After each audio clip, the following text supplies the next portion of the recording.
Train দুর্ঘটনা থেকে মুক্তি পেতে অকাল বিশ্বকর্মা পুজোর আয়োজন কদম্বগাছিতে।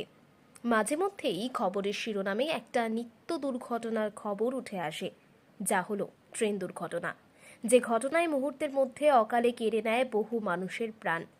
এই ট্রেন দুর্ঘটনা থেকে মুক্তি পেতে ট্রেন যাত্রীদের মঙ্গল কামনায় চলন্ত ট্রেন দাঁড় করিয়ে দুধ, গঙ্গাজল, ফুল, বাতাসা, ফলমূল সহ ধূপ, ধুনো, কাসর, ঘণ্টা, উলুর ধ্বনি সহকারে ট্রেনকে প্রতীকী বিশ্বকর্মা রূপে অকাল বিশ্বকর্মা পুজোর আয়োজন করেন গ্রামবাসীরা।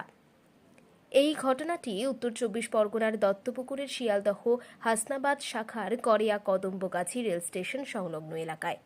12 বছর আগে প্রতিনিয়ত ট্রেন দুর্ঘটনা ঘটত এই কদম্বগাছি রেল স্টেশন সংলগ্ন এলাকায় বলে জানা যায়। কখনো দেখা গেছে ট্রেন থেকে পড়ে মৃত্যু হয়েছে কারোর, কখনো বা আত্মহত্যা করেছে ট্রেনের সামনে পড়ে ঝাঁপ দিয়ে কেউ। এমনকি লাইন পারাপার হতে গিয়ে কারোর হাত কেটে গেছে, কারোর পা কেটে গেছে। এছাড়াও ট্রেনের ধাক্কায় একাধিক গবাদি পশুর মৃত্যুও হয়েছে। এমতন অবস্থায় ঈশ্বর বিশ্বাসী এলাকার মানুষ সর্বসম্মতিক্রমে 2012 সালে শ্রাবণ মাসের দিন শেষ শনিবারে অকাল বিশ্বকর্মা পুজোর আয়োজন করে।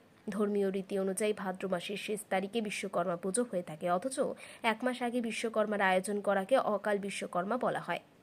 প্রতি বছর এই পুজোর আয়োজন করে থাকে এলাকার মানুষ, এবারও তার কোনো ব্যতিক্রম ছিল না। তবে এই পুজো করার পর থেকে কোনো দুর্ঘটনা ঘটেনি এলাকায় বলে জানালেন পুজো কমিটির প্রধান উদ্যোক্তা দিলীপ ঘোষ। পাশাপাশি স্থানীয় বাসিন্দা মৃত্যুঞ্জয় দাস তিনি জানান, সকলের মঙ্গল কামনায় এলাকায় দুর্ঘটনা থেকে মুক্তি পেতে অকাল বিশ্বকর্মা পুজোর আয়োজন করা হয় এবং ঈশ্বরের কাছে আকুল প্রার্থনা, যেভাবে সমগ্র দেশ জুড়ে প্রতিনিয়ত ট্রেন দুর্ঘটনা ঘটছে, বহু মানুষের প্রাণহানি হচ্ছে, তার থেকে যেন মুক্তি পাওয়া যায়।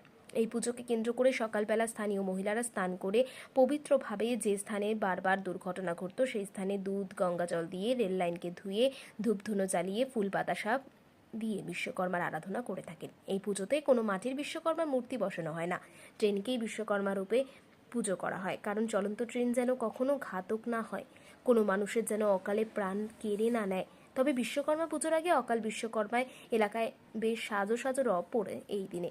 ধারাবাহিকতা বজায় রেখে প্রতি বছরই এই পুজোর আয়োজন হয়ে আসছে, আগামীতেও হবে বলে জানালেন পুজোর উদ্যোক্তারা।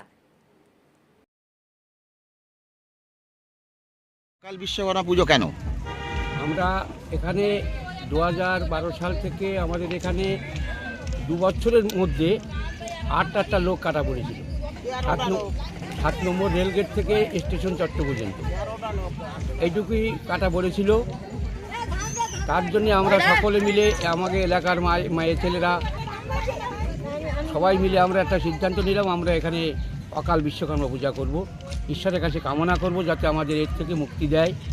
তাই আমারও ড্রাইভার গার্ড তাদের সহযোগিতা, আমাদের ক্লাব, গ্রাম প্রতিবেশী, আমাদের প্রতিনিধি মেম্বার আছে, তারা তাদের সহযোগিতায় আমরা এই পূজাটা করি। তাতে আমরা এই পর্যন্ত ঈশ্বরের কাছে আমরা মুক্তি পেয়েছি। আমাদের এই পর্যন্ত এই 12 বছরের মধ্যে একটা লোকও এখানে কাটা যায়নি। কি নাম আপনার?